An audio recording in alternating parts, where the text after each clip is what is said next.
But as we continue to fight for the unborn, and conservatives also have a duty to support the loving choice of adoption, including faith-based adoption. That's why, as part of extending the Trump tax cuts, we're going to have to, the time is coming up, we're going to have to extend that. I will ask Congress to expand the adoption tax credit. We'll do that because a lot of people have been adopting, and that's a great thing.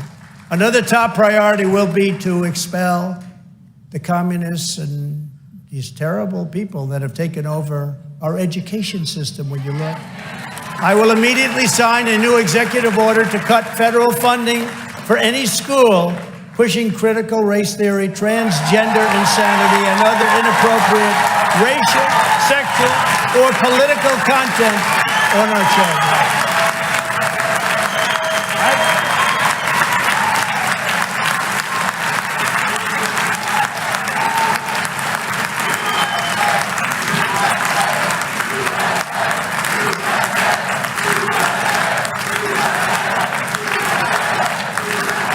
And I always say this, can you believe this? Can you imagine saying this 10 or 15 years ago? I will fight for parents' rights. Of course you fight for. Today I have to say, I have to make it, I will fight for parents' rights. Of course you fight for parents' rights. Who would ever think you have to say that as a politician or as a person at a microphone? Including the right to send your child to the public, private, charter, or religious school of your choice.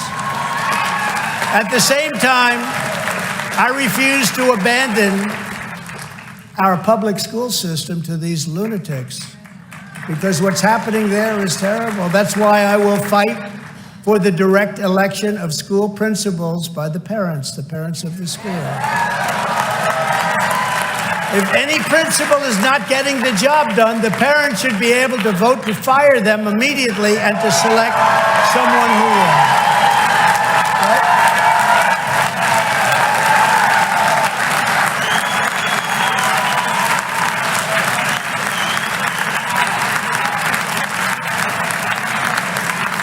And I will not give one penny to any school that has a vaccine mandate or mask mandate from kindergarten through college.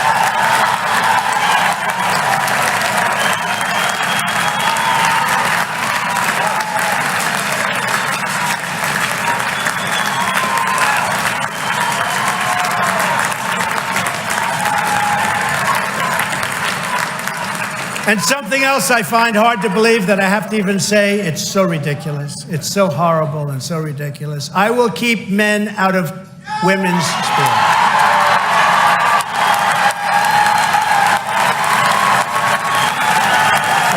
So horrible.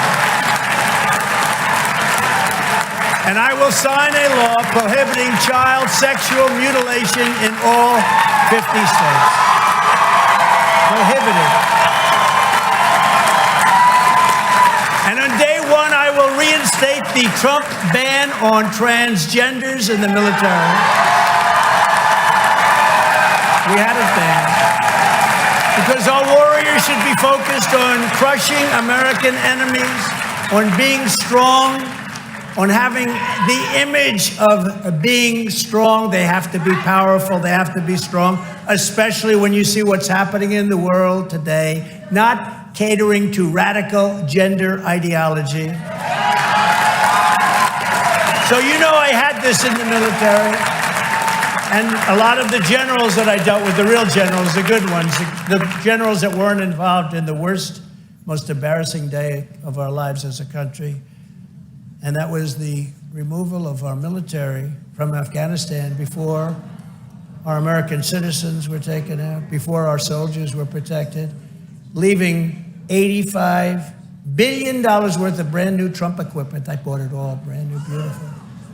New tanks, new planes, think of this, 70,000 vehicles, some of them, many of them armor-plated, costing hundreds of thousands of dollars and even $1 million each.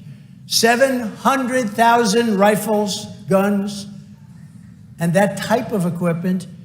And now Afghanistan is the second or third largest seller of military equipment in the world, because they don't need 700,000 rifles, do they? The best equipment, the finest equipment, the night goggles that they have are better than ours, brand new, not even taken out of the box. Now they fight at night because they never did. They couldn't see. Now they see very nicely. But as you know, in the military, you're not allowed to take virtually any drugs. You're not allowed to take drugs. You take an aspirin, you have a problem. And to have this operation, you have massive amounts of drugs required on a daily basis. Massive, massive amounts of drugs. Furthermore, I will ban all taxpayer funding for sex or gender transitions at any age.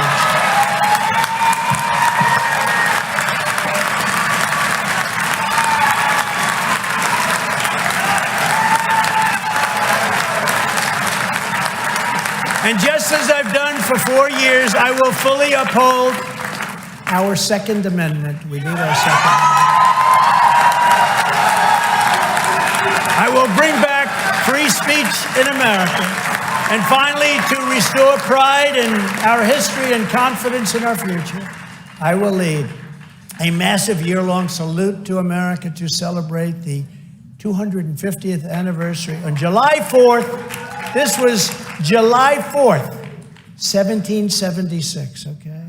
There are other dates you hear about, but this is the date that we recognize, 1776, and we're going to have a big celebration, and it's going to be a celebration like we really deserve in this country for everything we've gone through.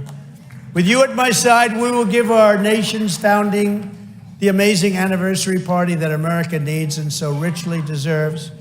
Days from now, all of us will be celebrating this year's Independence Day at a very challenging time for our country. As we do, let us remember the words of one Massachusetts preacher during the Revolutionary War on an autumn night in 1777, when the fate of our nation looked very, very bleak, much as it does in many ways right now. Be of good courage, he urged the patriots in the pews, because the cause of American independence is a glorious, glorious cause. Today, we are a nation in decline, and it is because of our corrupt and inept leadership and the power of modern-day weaponry. It's so powerful, so horrible. It's so horrible. The levels of power, you've never seen anything like it. Shouldn't even be discussed. It wasn't talked about very much during my term. I didn't want to have anyone talking about it, but the level of power of modern-day weaponry is horrible. It's the most dangerous period in the history of our country. It's time for us, because of all of this, so scary. We have leaders that don't have a clue. We have leaders that have no idea what they're doing. They have no idea. We have leaders that are totally corrupt.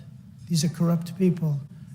It's time for us to keep our faith, our unity, and our resolve. We must be strong like never before. We must be unstoppable. Together we will take on the communists and the Marxists and the fascists and the globalists and the fake news media, which is just as bad as all of them. And we have to take on crooked Joe Biden and the worst administration in the history of this country. And propelled by the spirit of July 4th, 1776, we will win a righteous and resounding victory on November 5th, 2024. In 2024, you have to remember that. Protect your vote is the most important thing, but you have to remember that, and you do have to protect your vote. They want to destroy your religion, along with the fact that they obviously want to destroy your country. When you have open borders, when you have no voter ID, why do they not want voter ID? Because they want to cheat. Even the Democrats voted 82% in favor. Democrats, people that vote, Democrats voted 82% in favor of voter ID, but the politicians don't want it because they want to cheat. And with voter ID, it's very much harder to cheat. They're mean and they're very, very sick. They are mean and they are very sick. Over the next 16 months, our enemies will try harder than ever to divide us and to destroy us. The lies, abuse, and injustice that will come our way will be worse than ever before in the history of our country. To persevere, we must stand tall, we must stand strong. We have to be strong. We have to be stronger than ever before because they're coming at us. There's something wrong with these people. And I don't like saying that. You know, as president, you're the president of everyone. So I don't like saying that. But there is something wrong with these people, and we have to stand together or we're not going to have a country anymore. The more they throw at us, the more united we must become. The more vile the attacks, the more relentlessly they go after us. We must keep pushing forward no matter what. You just keep pushing forward. That's what I do. I get up. People say to me, "Sir, can I ask you a question? How the hell do you take it?" I say, do I have a choice? I don't have a choice, right? Do I have a choice? I'd love not to have to, but they're crazy people with there. They're lunatics. I've had the most successful business people in the country come up to me. A man who's one of the most successful, a vicious guy, very tough guy. I don't like him even. He thinks I'm his friend. I'm not, because he's a bad person. Unlike Governor Huckabee, who's a good person. He's actually tougher than this guy, but he's also a good person, the governor. But I tell you, he came up to me and he said, "Could I ask you one question? How do you get up in the morning? Every day they're coming at you with a different deal."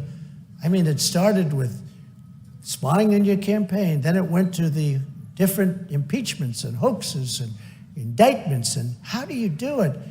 And I actually said to him, it's like, it almost becomes a weapon of war. You have to fight these people and you have to beat them. We beat them now for 4 years and now afterwards. And by the way, if I weren't running right now, or if I was losing big in the polls instead of winning by the biggest numbers I've ever had, think of it, the biggest numbers I've ever had, not even close, they would stop in 2 minutes. I believe, although maybe the hatred is so great. Actually, Lindsay and Mike, I think the hatred's so great they probably wouldn't stop. I think they would keep going, right? In my case. Normally they would stop, but in my case, I think they'd probably keep on going. But if I didn't run, or if I would say, I'm not going to run, or if my numbers were bad, where it looked like I wasn't going to make it, they wouldn't be focusing on me.